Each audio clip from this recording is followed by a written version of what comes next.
Di video sebelumnya, kita telah membahas bagaimana intuisi bekerja dalam mengambil keputusan, dengan fokus bagaimana Mikhail Botvinnik menggunakan intuisi dari sudut pandang posisional. Kali ini kita akan membahas partai dari Paul Morphy, seorang jenius catur yang terkenal kemampuannya melakukan kombinasi yang indah dan mampu bermain cepat. Kita akan fokus bagaimana dalam diri Paul Morphy kadang terjadi kontradiksi antara intuisi dan kalkulasi. Apakah dia harus mendahulukan intuisi daripada kalkulasi, atau sebaliknya? Setiap pemain, baik di masa lalu maupun di masa sekarang, apakah itu Grandmaster, saya, atau Anda yang sedang menonton, sering dihadapkan pada suatu posisi di mana kita sulit memprediksi apa yang terjadi 5 atau 10 langkah ke depan. Kondisi inilah yang membuat kita harus pandai menggunakan intuisi dan kalkulasi dalam bermain. Kedua hal ini penting dimiliki oleh pemain. Tetapi karena keterbatasan waktu dalam bermain, kita harus bijak menggunakan dua hal ini. Untuk lebih jelasnya, kita akan melihat game dari Paul Morphy versus Adolf Anderssen. Adolf Anderssen sebagai pemegang buah putih melangkah pion E4. Paul Morphy membalas E5. Permainan memasuki opening Ruy Lopez. Game ini terjadi di Paris pada tahun 1858. Dalam game ini kita akan melihat bagaimana Paul Morphy berhasil menggunakan intuisinya dalam memenangkan permainan. Penggunaan intuisi dalam catur seringkali merupakan faktor kunci dalam pengambilan keputusan yang cepat dan tepat. Pemain harus memiliki pemahaman intuitif yang baik tentang posisi, rencana, dan potensi pergerakan, dan membuat keputusan lebih kuat dan efisien. Paul Morphy mengundurkan kudanya. Menteri D2, benteng E8, benteng D1, gajah D5, kuda E5. Kita telah sampai di langkah ke-19. Pada posisi ini terjadi kontradiksi dalam diri Paul Morphy. Apakah dia bisa memilih memukul kuda dan dia mendapat satu pion? Namun setelah melihat kemungkinan komplikasi dan dia tidak ingin salah kalkulasi, Paul Morphy tidak memilih langkah ini. Dia menjalankan Menteri D6. Tetapi sebelum kita lanjut, mari kita analisa apa yang terjadi jika Paul Morphy memukul kuda. Pion kali kuda, dan Morphy mendapat pion. Sampai di sini, Morphy tidak melanjutkan kalkulasi yang ada dalam pikirannya. Dia menghentikan segala bentuk imajinasi yang terjadi dalam pikirannya. Paul Morphy hanya membayangkan posisi menterinya yang terkena shadowing dari menteri dan benteng putih.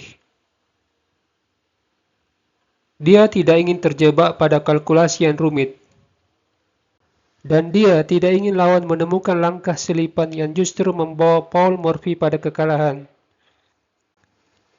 Pada posisi ini, admin mencoba menggunakan analisa komputer untuk menganalisa kelanjutan partai jika hitam mengambil pion dengan benteng.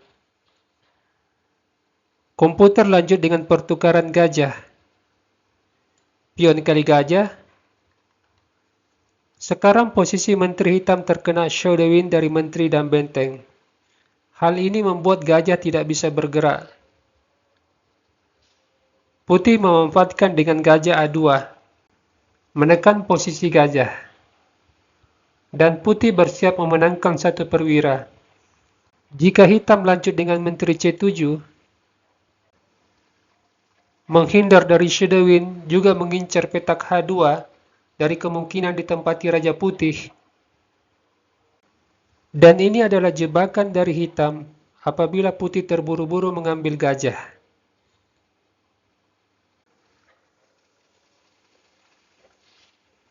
kuda kali kuda, gajah kali gajah. Tentu saja ini bukanlah langkah terbaik, sebab ini adalah jebakan yang bisa menyeimbangkan posisi. Setelah benteng melakukan pining terhadap gajah, dan gajah memukul pion, raja kali gajah, menteri kali benteng. Di sini ada langkah selipan dari hitam, yaitu benteng skak. Raja tidak bisa ke H2 sebab ada menteri yang mencegahnya. Menteri kali benteng, menteri dipukul, posisi ini relatif seimbang.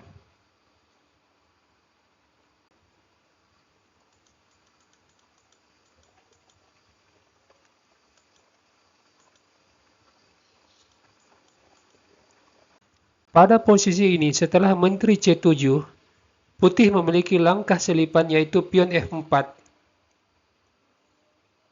Menutup diagonal menteri yang mengarah ke petak H2, juga menyerang posisi benteng. Jika benteng F5, kuda kali gajah.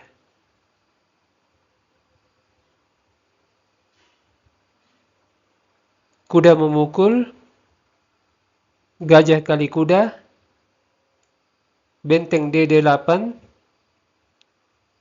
gajah kali piong, skak,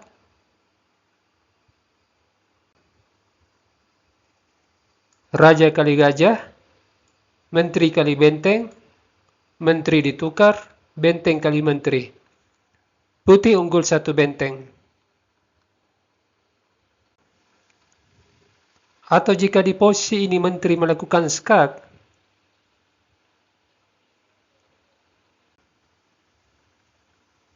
menteri F2.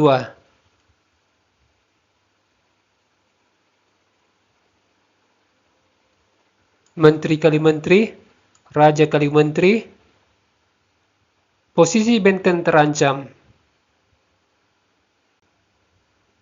Benteng E7, kuda kali kuda, kuda ditukar, gajah kali kuda. Putih tetap unggul satu perwira. Oke, kita kembali. Semua variasi langkah yang telah kita bahas menunjukkan bahwa langkah yang penuh komplikasi membutuhkan kalkulasi yang mendalam dan akurat. Jika Anda tidak siap dengan kalkulasi yang mendalam, Anda sebaiknya menghindari variasi yang penuh komplikasi. Pada posisi ini, Paul Morphy tidak ingin terjebak pada kalkulasi yang tidak sempurna. Dia hanya menjalankan intuisinya. Menteri D6, sebuah langkah yang didasarkan pada dua pengamatan, bahwa dia harus mengembangkan perwira dengan menghubungkan kedua benteng dan menyerang posisi kuda putih.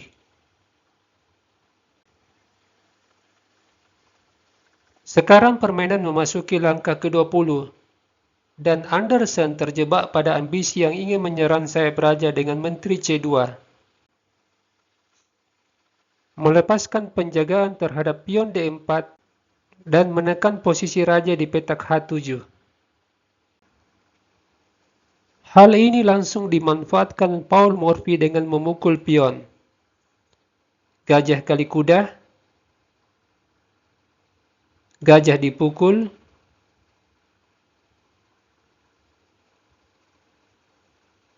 jika benteng kali gajah, menteri kali kuda. Anderson terlebih dahulu memukul gajah terang. Paul Morphy memukul kuda dengan menteri, membuat permainan lebih sederhana. Kuda F6 dipukul, menteri kali kuda, putih langsung melakukan skak dengan menteri, raja F8. Tentu saja Paul Morphy telah memperhitungkan posisi yang aman bagi rajanya. Kemudian Anderson menyerang benteng dengan gajah. Benteng digeser ke jalur D, raja H1, gajah kali pion, Sebuah langkah yang sangat simpel tetapi kuat. Morphy mengambil keuntungan satu pion, selanjutnya berusaha mengadu menteri. Putih lanjut dengan benteng menyerang gajah, benteng ditukar, benteng kali benteng, disusul menteri kali pion, menteri skak, raja E7, menteri H7, dan gajah mengontrol petak H2. Memberi ancaman mat di H2 dengan menteri ke G3.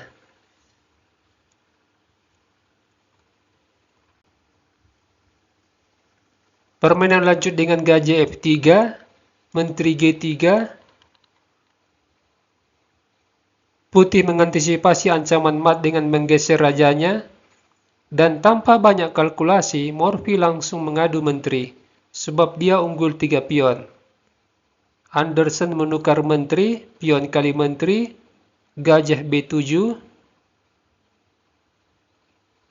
benteng menyerang gajah, lalu pion diambil dengan gajah, pion C6, raja F2, gajah D6, benteng D3, raja D7, mengontrol petak C8 dari kemungkinan ditempati gajah, raja E2, benteng menyerang gajah, lalu gajah balik menyerang benteng, benteng kali pion, menawarkan pertukaran benteng. Anderson terlebih dahulu melakukan skak, raja C7, benteng D1, disusul benteng skak, raja F3, gajah C5, diikuti gajah menyerang benteng, benteng skak, raja G3, benteng F6, benteng skak, raja B6, gajah G4,